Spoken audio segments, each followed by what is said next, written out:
Everyone, তোমরা কেমন আছো? আশা করছি ভালো আছো। আমি অনেক ভালো আছি। তো চলো তোমাদের মিনি ব্লগে সবাইকে ওয়েলকাম। যারা আমার চ্যানেলটা সাবস্ক্রাইব করোনি অবশ্যই সাবস্ক্রাইব করো।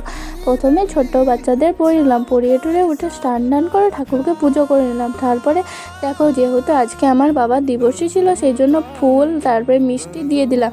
কারণ একটা কথা ভাবলে অনেক অবাক লাগে, যে মানুষটা একদিন একবেলাকে ছেড়ে থাকতে পারিনি, তাকে আজকে 10 বছর হয়ে গেল। মা, দিদি, আমি, আমার পরিবারের সবাই ছেড়ে চলে গেছি।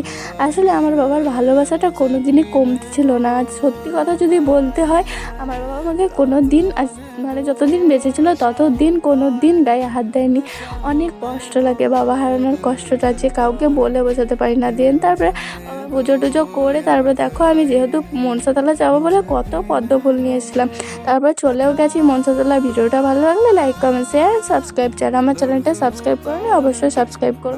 আর হ্যাঁ বন্ধুরা, তোমাদের একটু ভালোবাসা